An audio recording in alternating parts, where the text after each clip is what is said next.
Tere, head vaatajad! Eesti eest nädala uudised 130. saade. Vaatame üle, mis lõppenud nädalal kõige olulisem. Lõuna-Vaikse ookeani idaosas toimunud teadaolevatel narkokaubanduse marsruutidel liikunud 2 kahtlustatava narkolaeva pihta 5 surmavat kineetilist rünnakut. USA võimud aktiveerisid otsingu- ja päästeoperatsioonid 2 rünnakus, hukkus 5 inimest, kellest 1 jäi esimesest ellu. Peeter Magyar. Me uuendame ja loome tugeva aluse ja võimaluse korral laiendame Visegradi 4 koostööd.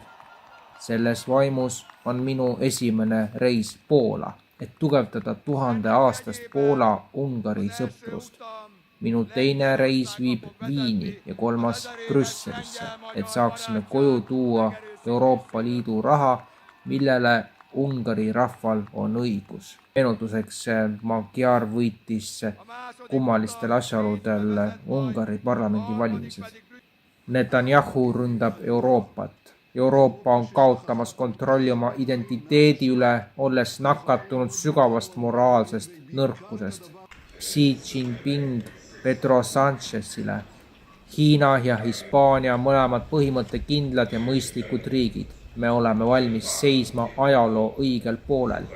Me peaksime vastu astuma džungliseadustele ja koos säilitama tõelise multilateralismi ning kaitsma maailma rahu ja arengut.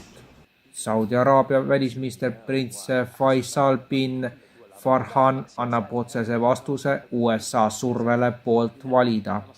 Saudi Araabia ja kõik Araabia riigid ei sea oma poliitikat teiste huvide põhjal. Nad seavad oma poliitika oma huvide põhjal olenemata seisukohtadest. Nädala skandaalseim uudis. Euroopa Liit plaanib peagi käivitada vanuse kontrollimise rakenduse, mis töötab passi või muu isikut tõendava dokumendiga. Euroopa Komisjoni president Ursula von der Leyen selgitas, et eesmärk on kaitsta lapsi kahjuliku sisu eest. Sisuliselt tähendab see aga internetiühenduse sidumist kasutaja identiteediga. Üks põhiküsimusi on, kuidas tagada üle-euroopaline tehniline lahendus vanuse kontrollimiseks. Täna võin teatada, et meil on vastus olemas. Meie Euroopa vanuse kontrollimise rakendus on tehniliselt valmis ja peagi kodanikele kasutamiseks saadaval, ütles von der Leyen. See idee on juba mõnes Euroopa riigis toetust leidnud. Prantsusmaa arutab alla 18-aastaste sotsiaalmeedia täielikku keelustamist, samas kui Saksamaa pakub välja digitaalse identiteedi rahakoti, ilma milleta oleks juurdepääs sotsiaalmeediale võimatu. Nad kehtestavad nüüd Hiina pankadele sanktsioone. Meeleheide on reaalne. Scott Bessent. 2 Hiina panka said USA rahandusministeeriumilt kirjad. Kui suudame tõestada, et teie kontode kaudu liigub Iraani raha, oleme valmis kehtestama ka teiseseid sanktsioone.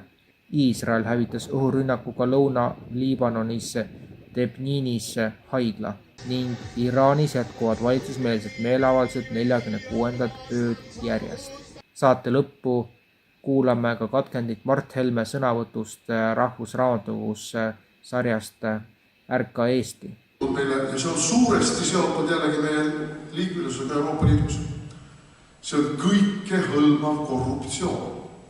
Ja ma mäletan, ma töötasin tol ajal siis oli ta põllumajandus, nüüd on ta maaeluministeerium, põllumajandusministeeriumis, ja kui need eurorahad tulema hakkasid, siis ma ütlesin tollastele poliitikutele, valitsusliikmetele, kulla mehed, see viib meid lõputusse korruptsioonisoonu. Ei, kus sellega me saame nüüd midagi? Midagi on saanud, ja ei saa öelda, et üldse mitte midagi ei ole saanud. Aga sellega on kaasanud korruptsioon. Ja see korruptsioon on muutunud Eesti Vabariigis endemiliseks. Tänan kõiki, kes on meie tegevust toetanud ja kes kuulasid ka hiljutist vandenõude analüüsi saadet, mis läheb järgmine kord eetrisse mai esimeses pooles eeldatavalt. Aga meie siit tänaseks lõpetame.